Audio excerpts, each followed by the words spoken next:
Romanos capítulo 8, nós vamos ler do 17 ao 25. Nós falamos sobre adoção, batismo, nós falamos sobre o Espírito que nos adverte, que nos ensina, que nos exorta, que o Espírito tem que estar dentro para que a gente entenda que a gente é filho de Deus. Nós falamos sobre isso. E agora nós vamos falar sobre a manifestação dos filhos de Deus. E essa é uma das passagens que as pessoas usam para dizer que os filhos de Deus vão se manifestar de uma forma aqui no mundo. E, na verdade, essa passagem não está falando nada de manifestação dos filhos de Deus aqui no mundo. Nós vamos ler e entender que não é nada sobre isso. É algo além disso. Tá bom? Esse texto de Romanos 8, ele é muito legal, ele tem muita informação. A gente podia começar a ler ele todo de novo, porque a gente ia buscar outras coisas também para o nosso entendimento. E eu queria muito que a gente prestasse bastante atenção para a gente poder entender o que está sendo dito e também fortalecesse a nossa fé.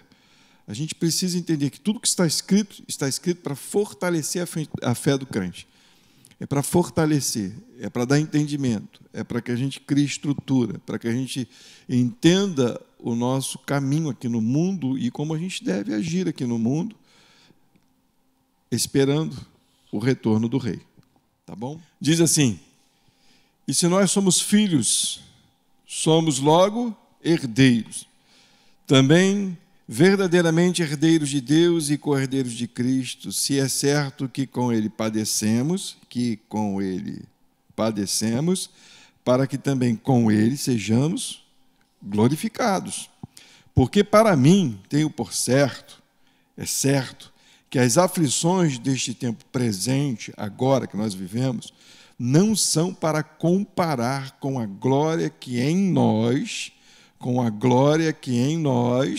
estão entendendo o texto? Com a glória que em nós há de ser revelada. Porque a ardente expectação da criatura espera a manifestação dos filhos de Deus. Porque a criação ficou sujeita à vaidade, não por sua vontade, mas por causa do que a sujeitou, na esperança de que também a mesma criatura será liberta da servidão, da corrupção, para a liberdade da glória dos filhos de Deus. Porque sabemos que toda a criação geme e está juntamente com dores de parto até agora. E não somente ela, mas nós mesmos, que temos as primícias do Espírito, também gememos em nós mesmos, esperando a adoção, a saber, a redenção do nosso corpo, porque em esperança fomos salvos. Ora, a esperança que se vê não é esperança, porque o que alguém vê, como também espera. Mas se esperamos o que não vemos, com paciência esperamos. Geralmente as pessoas usam esse texto para dizer que os filhos de Deus ainda não se manifestaram nesse mundo e em algum momento os filhos de Deus vão se manifestar com algum tipo de poder, algum tipo de avivamento, algo extraordinário que vai convencer muitas pessoas dos seus pecados e muitas pessoas vão entrar na igreja. Bem, quando a gente lê os evangelhos e o próprio Paulo explicando, você não vai ver isso. Você não vê. Você vê que daqui para frente o que vai acontecer é um amontoado de pessoas sem noção, sem entendimento de quem é Cristo, de quem é Deus, do que é arrependimento. Pessoas que buscam desesperadamente soluções para suas vidas aqui na terra, para sua vida terrena. E que o evangelho ele vai ser esquecido, que a palavra de Deus vai dar coceira nos ouvidos das pessoas. A gente tem falado bastante sobre isso, a gente tem estudado sobre o livro de Apocalipse, muito mais a gente vai ver isso. E o Evangelho, o próprio Cristo, tem nos alertado quanto a isso. Não se impressione com o movimento de muita gente se dizendo cristão, não se impressione. Porque o que de verdade sai é quando você consegue estar perto da pessoa e ouvir o que ela tem para dizer. Mas também não é para a gente julgar e dizer que isso ou aquilo não pode ser feito, porque, na verdade, o Evangelho ele tem que expandir, o Evangelho tem que ir às nações.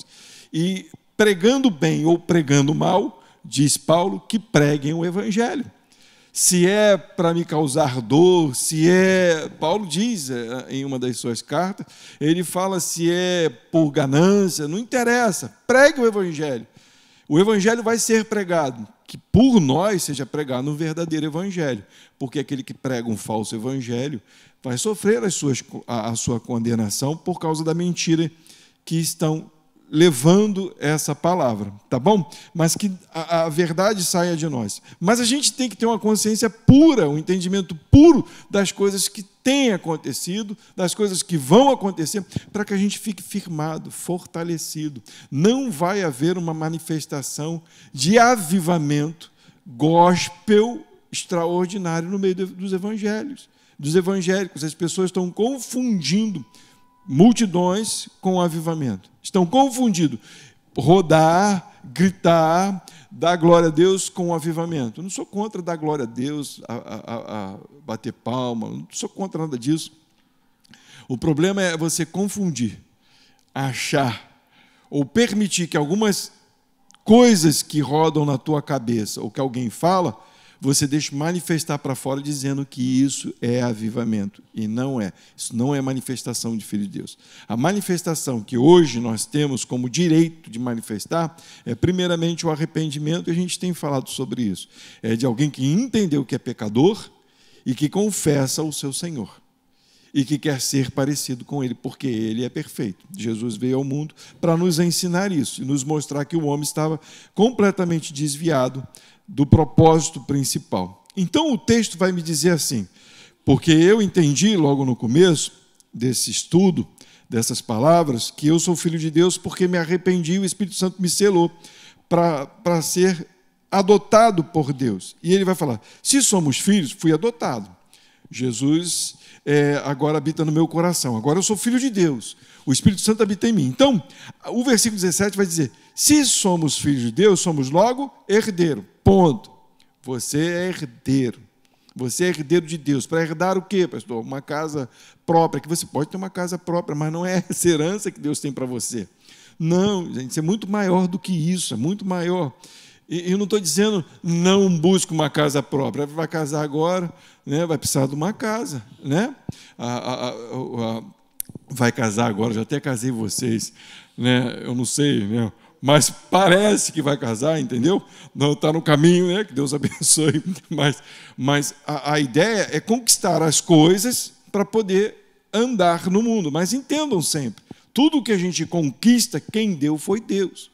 Você só vai cuidar daquilo que Deus te deu. Deus nos selou, nos fez filhos para herdar algo muito maior que esse plano terrestre pode nos dar. Também verdadeiramente herdeiros de Deus e co-herdeiros de Cristo. Olha, amplia muito mais agora o entendimento de que a mesma coisa que Cristo recebeu como herança, eu e você temos direito. Isso é lindo. O próprio Deus, que é Senhor de todas as coisas, Ele vai repartir aquilo que é dele conosco, sem necessidade nenhuma. Mas Ele vai realmente para nos mostrar que nós agora somos filhos dele. Ok? Então, essa é a primeira parte que tem que estar gravada no meu coração. Eu sou herdeiro, eu recebi Jesus, Ele está no meu coração. A mesma herança que Cristo tem, eu tenho. Deus me garante isso. E aí ele diz, se é certo que com Ele padecemos, para que também com Ele sejamos glorificados. Aí é que a gente precisa começar a entender. Porque a herança é nos céus.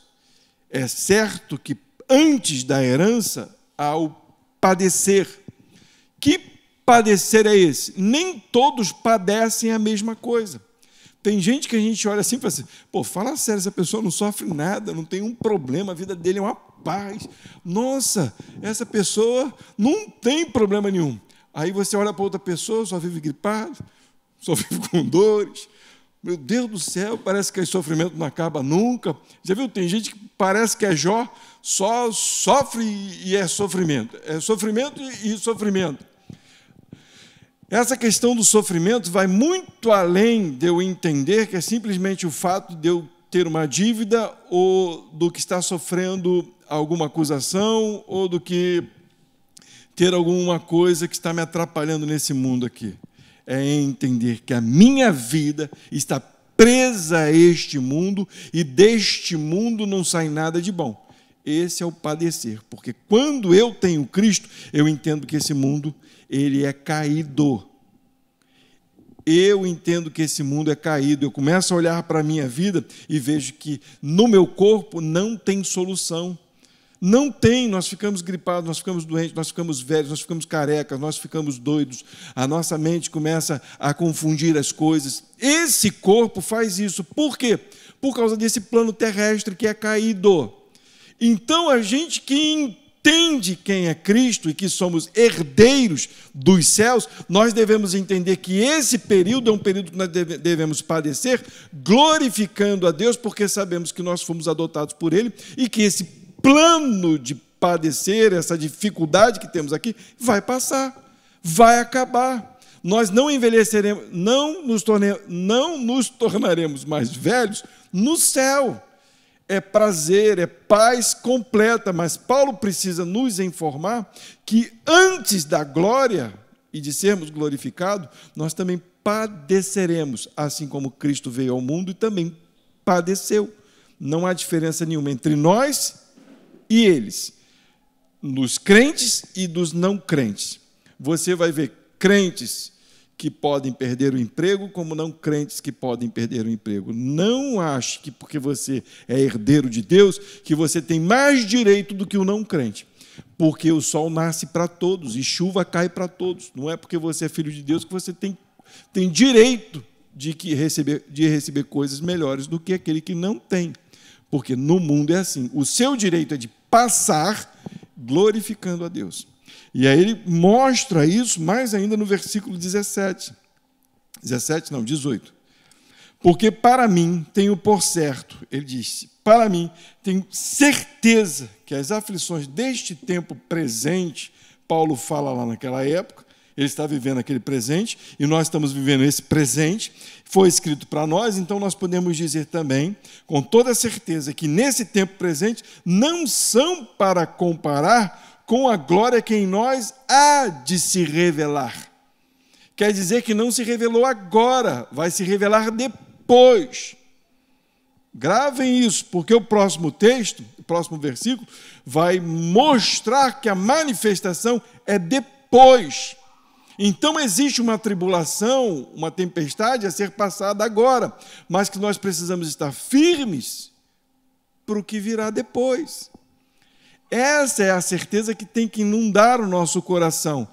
É até estranho quando a gente fala, porque às vezes as pessoas acham que a gente quer só falar de dificuldade. Não, o que a gente quer dizer para os irmãos é que esse período no mundo, as coisas vão acontecer e nem sempre vão acontecer do jeito certo. Nós vamos padecer tribulações. E muito mais nós, os crentes, porque sabemos que muitas coisas nós deveríamos fazer para agradar o Senhor e nem sempre a gente consegue fazer. E isso deveria causar conflito no nosso coração, de querer fazer o que é certo e não conseguir fazer o que é certo. Essa é uma das tribulações que o crente passa. Entendem isso? Isso é sério. Então, esse tempo agora presente não é para comparar com a glória que virá, que vai se revelar em nós, filhos de Deus. Por isso essa guerra que há em nós, dos filhos de Deus, da carne contra o espírito. Nós sempre vamos estar militando. Vai ser essa guerra o tempo todo. O Espírito de Deus querendo te falar o que é certo e você querendo falar para o Espírito que é certo. Né? Igual a gente faz acho que a maioria aqui, deixa eu ver, é mais ou menos, meio a meio. Né? Alguns já não têm seus pais, mas não era assim, ou não é assim que a gente faz com os pais. A gente sempre acha que os pais não sabem tanto quanto a gente. A gente vai crescendo, a gente sempre acha que sabe mais que os pais. Né? Em algumas coisas é certo, porque a gente vai envelhecendo e algumas coisas vão ficando para trás. Mas há essa guerra, esse conflito muito mais com o Espírito de Deus e com a nossa carne. Porque, pensa bem, você não vê o Espírito. Você não vê o Espírito. Vê, você não vê, mas ele está dentro de você. Quando você vive, parece que ele não está do teu lado. Então você olha para as coisas e diz, eu vi, fui eu que aprendi, eu sei, eu sou experiente. Como é que essa voz está dizendo que não é desse jeito no meu ouvido?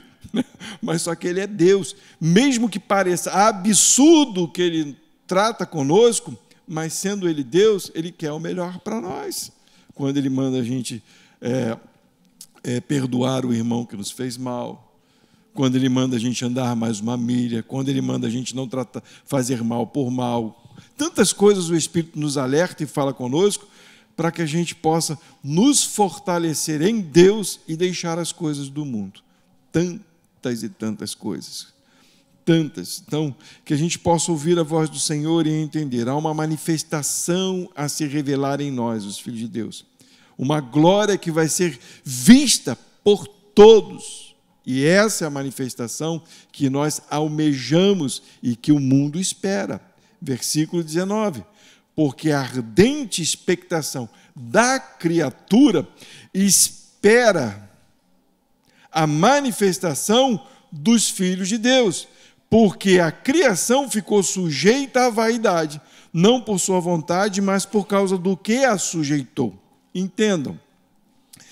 A ardente expectação da criatura espera a nossa manifestação na questão de que um dia os filhos verdadeiros de Deus serão manifestos. Hoje a gente sabe quem é filho de Deus? Verdadeiramente? A gente tem uma ideia, a gente olha pelos frutos, mas mesmo assim, às vezes a gente é enganado, porque às vezes você vê uma pessoa, nossa, aquilo ali é santo, quase um querubim, nossa, quando você vai ver por trás, o cara é quase um cão chupando manga. Então, não tem como você discernir, mas de verdade o cosmo, tudo que foi criado por Deus, espera a revelação dos verdadeiros filhos de Deus. E isso vai ser dado quando Jesus voltar, e ali vai ser erguido aqueles que são de Deus. Junto com Cristo, a criação, toda a criação, espera por isso. E não só isso, fala mais aqui no versículo 20, porque a criação ficou sujeita à vaidade, não por sua própria vontade, mas por causa do que a sujeitou. Isso aqui a gente vai ver lá em Gênesis capítulo 3, quando Deus amaldiçoou a terra por causa do homem. Deus sujeitou a terra à maldição por causa de Adão. Então agora a criação espera essa liberdade para nossa liberdade, para a glória dos filhos de Deus. Então tudo que acontece aqui no mundo, o cosmos, os planetas, parece um troço assim, estranho de se entender, mas a verdade é que nem o mundo mais suporta andar, viver, continuar, porque as estrelas já estão perdendo as suas forças, há uma agitação estranha no universo, o tempo já não é mais o mesmo, o clima já não é mais o mesmo, as criaturas criadas por Deus já estão estranhas, tem bicho fazendo coisa que a gente não acredita. Então parece que nem a criação se aguenta mais, mas é porque a criação agora ela aguarda o final das coisas. Lá em 2 Pedro, capítulo 3, vai falar do retorno de Cristo, e quando Jesus voltar, vai dizer que os elementos, o mundo, os planetas vão se fundir, vão ser queimados, vão acabar. É como se Deus estivesse...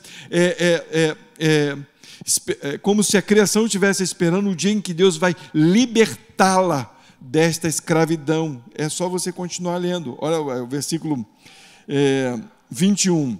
Na esperança de que também a mesma criatura será liberta da servidão, da corrupção, para a liberdade da glória dos filhos de Deus. Toda esta criação ficou sujeita à corrupção por causa do pecado que entrou no mundo.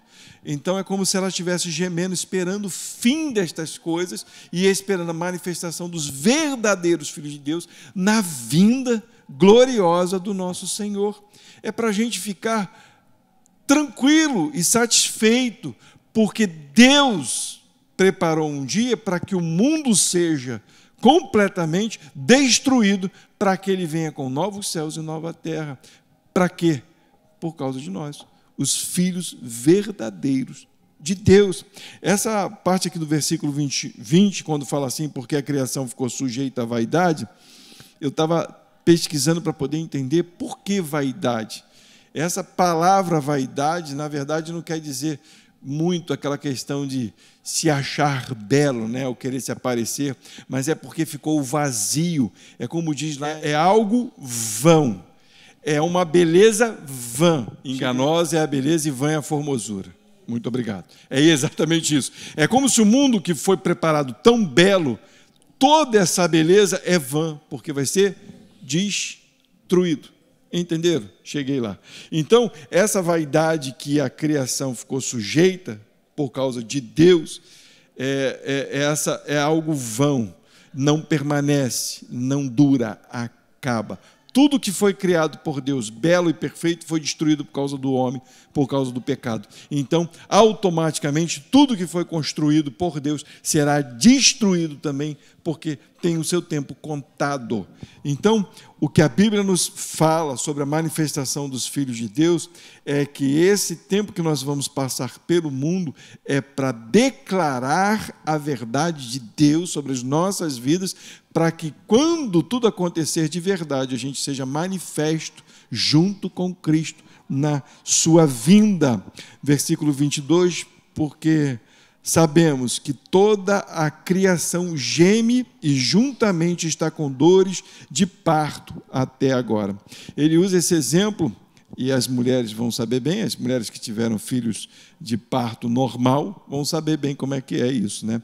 Porque a Bíblia também declara que depois que a mulher dá à luz, né, depois daquela dor, vem a alegria, né, de segurar o neném. Você imagina o sofrimento.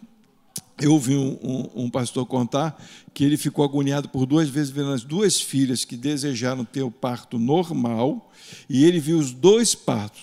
Uma durou 14 horas de duração, aquele sofrimento. Não quero assustar ninguém. As meninas ainda que não tiveram filho, vão, né? Meus netos, né? Aquele negócio. Mas 14 horas de parto. Aquela dor que vem, vai, aquele sofrimento. E ele dizia assim, eu queria pegar no pescoço do meu genro dizia, fala para fazer cesárea, olha o sofrimento. Mas quando ele viu o neném no colo da filha, a alegria, ela já não lembrava mais a dor que passou. Então, é exatamente o que está acontecendo, o mundo está sendo destruído, é um mundo que está com dores, aguardando o nascimento de quem? Dos filhos verdadeiros de Deus. Está esperando a manifestação, a vinda do glorioso, nos resgatar, nos salvar, nos levar gloriosos e acabar com esse período de corrupção, esse período de pecado, de isolação, de coisas ruins neste mundo presente, nesse tempo que nós vivemos agora. Então a Bíblia quer te fortalecer e me fortalecer, a palavra de Deus quer nos fortalecer a entender que esse período nós devemos passar, esse tempo de dores, de dificuldade, tempo de tribulação, porque o que nós vamos receber é muito glorioso, porque a própria criação está gemendo e esperando por isso, porque nem ela aguenta mais. Versículo 23, e não só ela, mas nós mesmos que temos as primícias do Espírito, também gememos em nós mesmos, esperando a adoção. Que adoção é essa? A saber, a redenção do corpo. Então o Espírito está em nós, há um gemido, há uma dor, porque o próprio Espírito nos mostra que não dá mais para viver nesse lugar. E eu não sei como é que tem gente que acha que aqui é legal.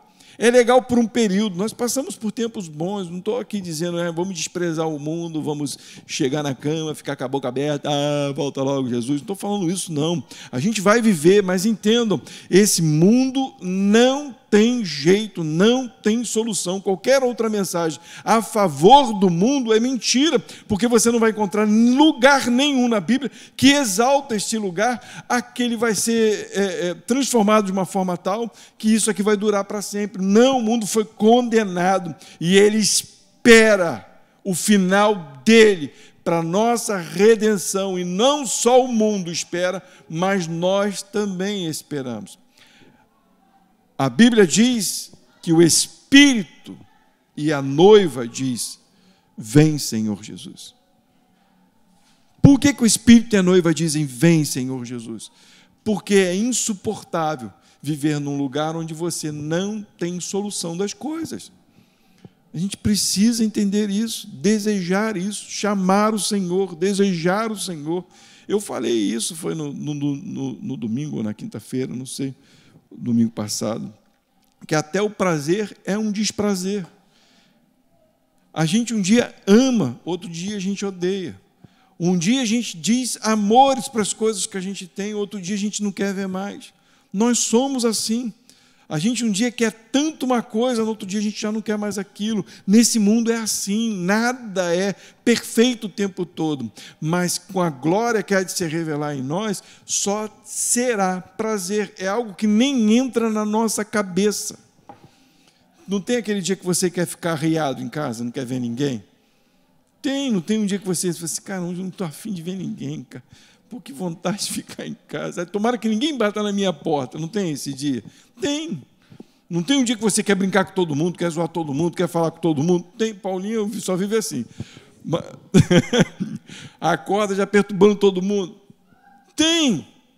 No céu não tem esses altos e baixos, não tem essas neuroses, não tem depressão, não tem. Quando Deus vier e manifestar os seus filhos, tudo isso vai ser revelado de uma forma gloriosa, poderosa, onde não haverá desprazer, onde não haverá decepção, haverá paz e plenitude verdadeiramente. O versículo 24 vai dizer: porque em esperança fomos salvos. Se não existe esperança em nosso coração, volto a dizer, igreja, tem alguma coisa errada. Se vocês não esperam, não desejam, tem alguma coisa errada. Porque a palavra nos declara: porque em esperança fomos salvos. Ora, a esperança que se vê não é esperança. Vocês querem ver alguma coisa? Eu acho engraçado que as pessoas pregam e não conseguem ver isso. As pessoas querem olhar para um lugar. A esperança delas é em cima daquilo que elas podem tocar. Mas Deus não deu essa esperança para nós. Algo que você pode tocar, ver agora. É algo que você não toca e não vê, para que você tenha certeza se verdadeiramente você é filho de Deus. Porque aqueles que esperam Deus, esperam pela fé. Não esperam porque viram. Não esperam porque tocaram. Esperam porque entenderam. Porque o Espírito está dentro e manifesta isso. Então, porque em esperança fomos salvos. Ora, a esperança que se vê não é esperança, porque o que alguém vê, como também o espera. Mas se esperamos o que não vemos, com paciência esperamos. E ele volta, para o versículo 17. Isso, e se somos filhos de Deus, somos logo herdeiro também, verdadeiramente herdeiros de Deus e co-herdeiros de Cristo. Se é certo que com Ele padeceremos, para que também com Ele sejamos glorificados. Em suma, porque se é certo que por esse período padecemos porque esperamos, porque seremos glorificados. A nossa esperança é a glória, é a nossa manifestação. É de verdade quem seremos, é deixar este corpo, é deixar este mundo. A nossa esperança é ver Jesus, é ser restaurado, é ser renovado, é ser transformado completamente, um novo corpo, um novo ser. A criatura que hoje somos será completamente destruída por uma nova criatura. E pela fé já somos. A Bíblia fala que aquele que está em Cristo é nova criatura. A Bíblia não coloca no passado, mas diz que nós devemos esperar o futuro. Mas ele coloca no presente, é agora. Nós somos herdeiros e somos uma nova criatura.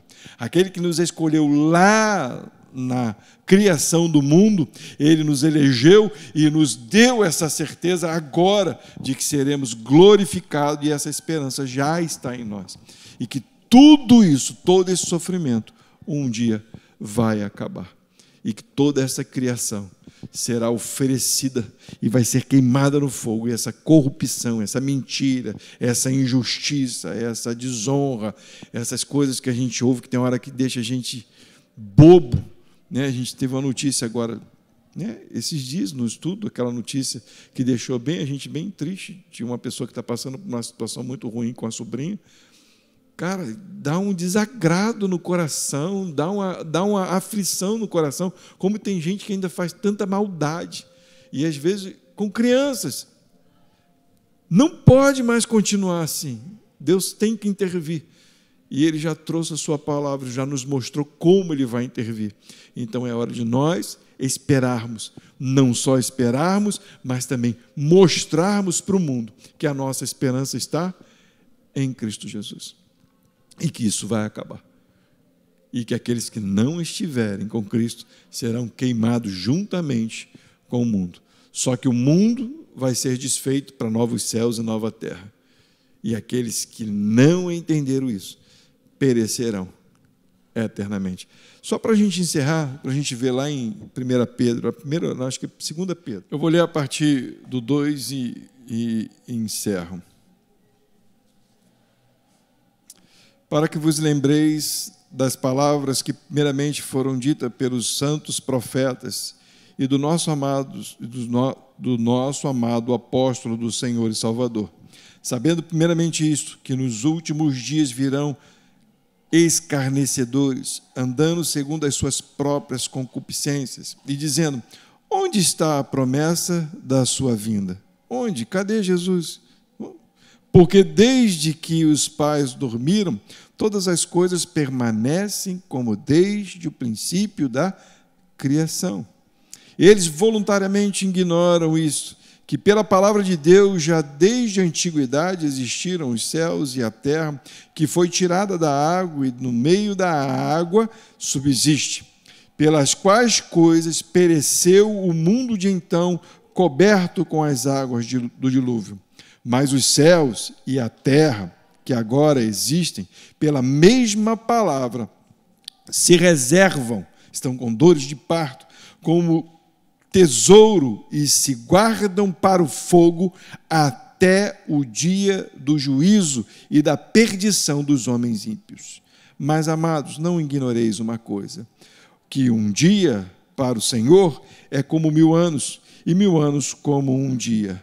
O Senhor não retarda a sua promessa, ainda que para alguns a tem por tardia, mas é longânimo para com todos, não querendo que alguns se percam, senão que todos venham a arrepender-se. É claro, não é claro? O texto é claríssimo. É só a gente correr a Bíblia que ele vai falar a mesma coisa. Tudo está reservado para o fogo, para a revelação, para a manifestação dos filhos de Deus. E Deus ainda espera o último a se converter.